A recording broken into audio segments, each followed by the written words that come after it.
Bienvenue dans la ville enchanteresse et énigmatique de Paris, où la beauté du passé s'entrelace avec les murmures du paranormal. Au cœur de cette métropole historique se trouve un royaume où l'ordinaire se mêle à l'extraordinaire, et où le voile entre les vivants et l'au-delà est terriblement mince. Dans cette ville intrigante, deux lieux emblématiques émergent comme points focaux de l'intérêt paranormal. Les anciennes catacombes, abritant les restes d'innombrables Parisiens d'époque révolue, et le célèbre cimetière du Père-Lachaise. Ces lieux abritent-ils vraiment des présences surnaturelles? Et, si oui, quelles sont les entités qui subsistent dans leur profondeur? Au XVIIe siècle, Paris se dressait comme une métropole vibrante et animée, régnant comme la plus grande ville d'Europe. C'était une époque caractérisée par l'innovation, l'expansion et une imagination sans limite. À une devenue surpeuplée à un degré inquiétant. La surpopulation était si sévère qu'il n'était pas rare que des corps soient déterrés accidentellement, en particulier dans les quartiers voisins des Innocents, le plus ancien cimetière de la ville. Les habitants enduraient l'odeur insupportable des corps en décomposition. Cette situation désespérée non seulement empoisonnait les vivants d'une odeur nauséabonde, mais représentait également un risque sanitaire majeur. La solution à ce problème était un défi monumental, la relocalisation des défunts. Les restes de plus de 6 millions de Parisiens furent déplacés vers les carrières et chambres désaffectées qui se trouvaient sous Paris. Ces catacombes, désormais célèbres sous le nom de catacombes de Paris, devinrent le lieu de repos final d'innombrables âmes, préservant leur mémoire et offrant une perspective unique et obsédante sur l'histoire de la ville lumière. Ise, un homme nommé Philibert Aspert, était portier à l'hôpital du Val-de-Grâce. En mission pour aller chercher une certaine liqueur à la cave, Philibert entra accidentellement dans les catacombes de Paris. Errant seul dans les catacombes plongées dans l'obscurité avec seulement une bougie, Philibert se perdit et devint confus. Beaucoup pensent qu'il était peut-être en état d'ébriété à ce moment-là. Finalement, la bougie de Philibert s'éteignit et tout devint noir, rendant impossible son échappée de l'obscurité profonde des catacombes. Son corps ne fut retrouvé que 11 ans plus tard par un groupe de cataphiles qui l'identifièrent grâce au trousseau de clés de l'hôpital accroché à sa ceinture. Aspert est désormais enterré dans les catacombes à l'endroit même où il est mort, avec une pierre tombale décrivant sa... Se s'aventura dans une section interdite des catacombes de Paris où ils tombèrent sur une série de découvertes bizarres et troublantes. Ils rencontrèrent d'abord un dispositif inhabituel, un système de haut-parleurs diffusant des aboiements de chiens de garde préenregistrés. Leur exploration les mena ensuite à 280 mètres carrés de galeries interconnectées ingénieusement équipées de lignes téléphoniques reliées à une source d'électricité piratée. Plus loin, les officiers découvrirent des surprises encore plus étonnantes. Un bar entièrement équipé, un espace de vie, un atelier fonctionnel, un salon confortable et même un cinéma inattendu, avec des sièges taillés dans la pierre pouvant accueillir jusqu'à 20 personnes. La révélation la plus inquiétante cependant fut la présence de caméras de surveillance montées directement au plafond des catacombes, documentant silencieusement chacun de leurs mouvements. Déconcertés et intrigués, les policiers revinrent quelques jours plus tard avec une équipe, plus importante afin de poursuivre l'enquête. À leur grande stupéfaction, tout ce qu'ils avaient découvert, des lignes téléphoniques de fortune au cinéma taillé dans la pierre, avait inexplicablement disparu. Les seuls vestiges laissés derrière eux furent ces mots glaçants sur une note. « Ne cherchez pas ». Au début des années 1990, un homme solitaire entreprit une exploration audacieuse des catacombes armé seulement de son caméscope. Alors qu'il s'enfonçait dans les profondeurs, documentant chaque pas et chaque tournant, un sentiment croissant de terreur s'empara de lui. Il devint douloureusement clair qu'il était irrémédiablement perdu dans ce dédale d'ossements, et un vertige profond saisit ses sens. Des années plus tard, des explorateurs urbains découvrirent son caméscope apparemment abandonné, gisant au sol, batterie vide et cassette pleine. Ce qu'ils trouvèrent sur la bande furent les derniers instants glaçants de l'homme qui avait disparu dans les catacombes de Paris. Et maintenant, aucun rapport de disparition ne fut jamais déposé, et aucune trace de son corps ne fut jamais retrouvée. La question demeure. S'est-il miraculeusement échappé, ou s'est-il simplement volatilisé dans l'abîme? La caméra et son enregistrement troublant restent sans propriétaire, peut-être parce que pénétrer dans les catacombes est illégal, ce qui enveloppe encore davantage ce mystère dérangeant de secret. À seulement 13 km des catacombes se trouve le magnifique cimetière du Père-Lachaise, ouvert par Napoléon en 1804. Avec ses 300 000 tombes, le Père-Lachaise, c'est le plus grand cimetière de Paris. C'est un endroit beau, romantique même, pour une promenade. On peut s'y perdre pendant des heures parmi les allées sinueuses couvertes d'arbres. Mais est-il hanté? Qui sort la nuit pour jouer sous les arbres séculaires? On dit qu'un spectre d'élégance et d'esprit d'antan erre encore, et cette figure spectrale n'est autre que le brillant dramaturge et poète irlandais Oscar Wilde. C'est une histoire transmise de génération en génération, une légende d'un esprit inquiet cherchant du réconfort là où son corps repose désormais. Oscar Fingal O'Flaherty Wills Wilde naquit en 1854 à Dublin, dans une famille d'intellectuels et d'artistes passionnés par la beauté, la pensée et la liberté. Dès son enfance, il montra un talent rare, un esprit brillant, une sensibilité vive et une ironie audacieuse. Ses pièces, ses essais et ses poèmes fascinèrent, choquèrent et enflammèrent l'Angleterre victorienne. Son âme libre défia les lois, les morales et les hypocrisies de son époque, jusqu'à en payer le prix le plus cruel. Condamné, rejeté, il vécut l'exil, la honte et la solitude, mais son feu intérieur ne s'éteignit jamais. Aujourd'hui encore, on dit que son ombre erre doucement entre les pierres froides du Père-Lachaise, caressant les tombes d'un souffle parfumé de lys, gardant vivante la flamme éternelle de l'art, du rêve, du mystère, de la passion et du souvenir. Oscar Wilde poursuivit une vie flamboyante et ouverte, mais son homosexualité, à une époque où elle était considérée comme un crime, le mena à sa perte. En 1895, il fut condamné à 2 ans de travaux forcés pour indécence grave. L'homme qui avait été l'idole de l'élite littéraire londonienne se retrouva derrière les barreaux, son éclat terni, son esprit brisé par la honte et la solitude, chaque jour en prison s'étirant comme une éternité glaciale, marquant profondément son âme et ses pensées.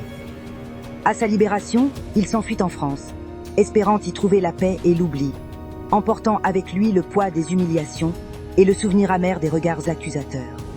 Wilde arriva à Paris brisé, usé par le chagrin et la maladie, errant dans les rues étroites et silencieuses du quartier latin, observant les lumières et les ombres danser sur les murs anciens, ressentant le frisson d'un monde dont il avait été brutalement exclu. Autrefois étincelant de malice et de génie, se perdait dans la mélancolie des cafés parisiens, là où résonnaient encore les échos de ses conversations passées et les murmures admiratifs des amis disparus. Il mourut en 1900, loin de la gloire et de l'adoration qu'il avait autrefois entouré, dans un Paris qu'il aimait et que pourtant il ne pouvait plus pleinement habiter, laissant derrière lui un nom immortel et un esprit insaisissable. La légende raconte que son fantôme peut souvent être vu près de sa tombe, un monument extravagant orné d'un ange frappant et mélancolique, symbole de sa beauté déchue et de la fragilité humaine face à l'injustice. Les visiteurs du cimetière ont rapporté avoir rencontré une silhouette vêtue d'habits du tournant du siècle, portant un manteau élégant et une canne, un chapeau haut de forme légèrement incliné, comme s'il saluait encore le monde des vivants avec ironie, et un sourire invisible que seul l'œil attentif pourrait percevoir. La figure fantomatique se déplace avec une élégance intemporelle, s'arrêtant souvent devant sa tombe pour réfléchir à sa vie et au monde cruel qui l'avait condamnée, laissant derrière elle un souffle d'air chargé de nostalgie et de mystère, des murmures que seuls les cœurs sensibles peuvent entendre. Certains disent même entendre un murmure d'esprit, des vers récités dans le vent, des mots que seul un poète éternel pourrait prononcer, se mêlant au bruit léger des feuilles et au frôlement des robes des visiteurs nocturnes. Le soir, quand la brume tombe sur les allées du Père-Lachaise, une douce odeur d'encens flotte dans l'air, et le souffle du vent semble fredonner ses poèmes oubliés, comme si les pierres elles-mêmes chantaient son génie et sa peine. Parmi les tombeaux couverts de lierre et les pierres moussues, on peut parfois entendre une mélodie obsédante, une voix plaintive mais magnifique qui résonne dans la nuit, s'élevant comme une prière perdue. Un écho qui traverse le temps et les siècles pour atteindre les âmes présentes. On dit qu'il s'agit du fantôme d'Édith Piaf, la légendaire petite moineau de la chanson française, dont la présence éthérée persiste au cimetière, enveloppant les lieux d'une aura de tristesse et de beauté, comme un souffle fragile et éternel. Édith Giovanna Gassion naquit en 1915 dans le quartier populaire de Belleville, à Paris, un lieu marqué par la pauvreté et la misère, où chaque ruelle résonnait des pas des enfants et des chansons oubliées des marchés. Abandonnée à la naissance par sa mère, elle vécut pendant la Première Guerre mondiale dans un bordel tenu par sa grand-mère, entourée d'ombres et de souvenirs de douleur et de résilience. Elle chantait dans les rues dès son jeune âge et, à l'adolescence, fut découverte dans le quartier de Pigalle, cœur vibrant de la scène cabaret parisienne, là où les lumières rouges et l'odeur du vin se mêlaient au rire et au murmure des noctambules. Elle s'éleva rapidement vers la célébrité, captivant les foules par sa voix passionnée et pleine d'âme, ainsi que par son histoire de vie tragique, chaque note de musique résonnant avec la profondeur de ses souffrances et la pureté de son émotion. Sa musique, emplie de douleur, de nostalgie et de vérité, parlait des épreuves qu'elle avait endurées, de l'amour qu'elle avait tant cherché et perdu, de la beauté fragile de la vie et de la mortalité humaine. C'est au Père-Lachaise qu'Édith Piaf trouva son repos final en 1963, après avoir succombé à un cancer du foie. Entourée de l'admiration éternelle et de la mémoire de millions de fans, sa tombe un monument simple mais poignant à sa mémoire. Un lieu de recueillement où des milliers de roses fanées témoignent de l'amour éternel du public. Cependant, beaucoup croient que son esprit demeure attaché à cet endroit où reposent ses restes mortels, dans une lumière douce et immuable, toujours présente parmi les pierres froides. Lors de certaines nuits de pleine lune, ceux qui osent s'aventurer dans le cimetière disent entendre les échos de la vie en rose ou non. Je ne regrette rien. 2 des chansons les plus célèbres d'Édith Piaf résonnaient parmi les tombes, portées par le vent et les ombres dansantes des branches des arbres. Son fantôme apparaît, dit-on, auréolé d'une douce lueur éthérée, ses yeux emplis de la tristesse et de la force qui avaient marqué sa vie et ses chansons, sa silhouette semblant flotter au-dessus des pierres funéraires, délicate et majestueuse à la fois.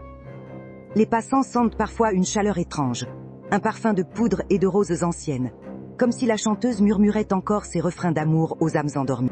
Chaque note vibrant dans l'air comme une vibration invisible qui touche les cœurs attentifs.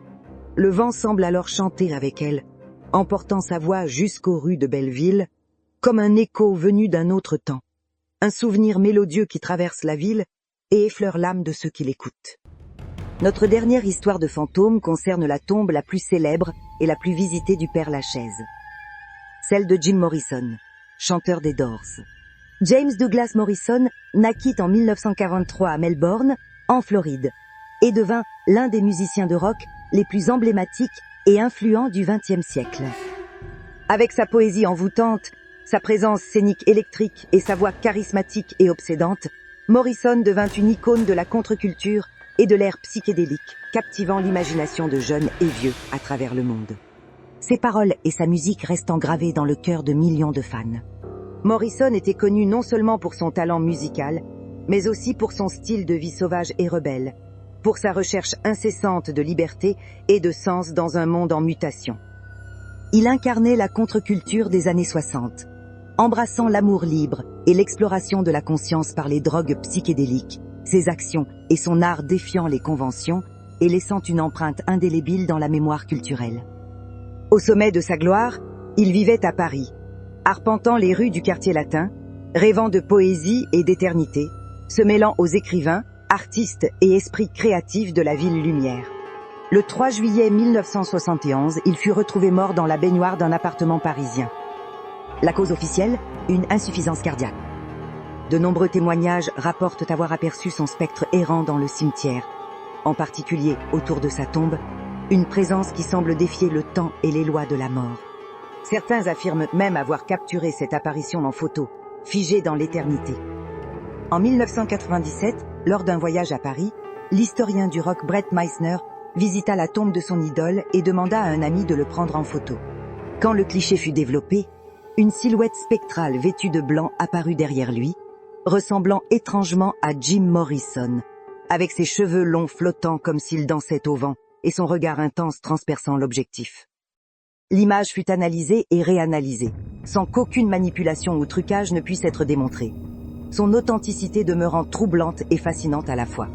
On dit que, lors des nuits de pleine lune ou aux heures mystérieuses du crépuscule, la silhouette fantomatique de Morrison erre parmi les allées du cimetière, ses cheveux longs et son allure en cuir étant impossibles à confondre, irradiant une énergie vibrante, comme un souffle de musique et de liberté, flottant encore dans l'air, un dernier accord invisible qui résonne à travers les pierres et les arbres.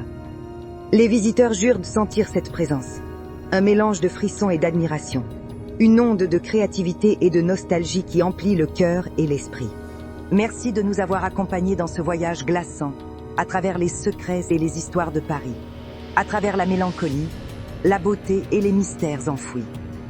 Alors que nous quittons les profondeurs hantées de la ville, souvenez-vous que les esprits de l'histoire continuent de murmurer dans ces rues pavées et ces catacombes cachées, et que chaque pierre, chaque tombe, chaque souffle de vent peut raconter une histoire, vous enveloppant d'un voile de mystère et d'émotion. Joyeux Halloween! Et comme petite touche d'humour pour conclure, comment appelle-t-on une citrouille en surpoids? Je ne sais pas, une grosse courge.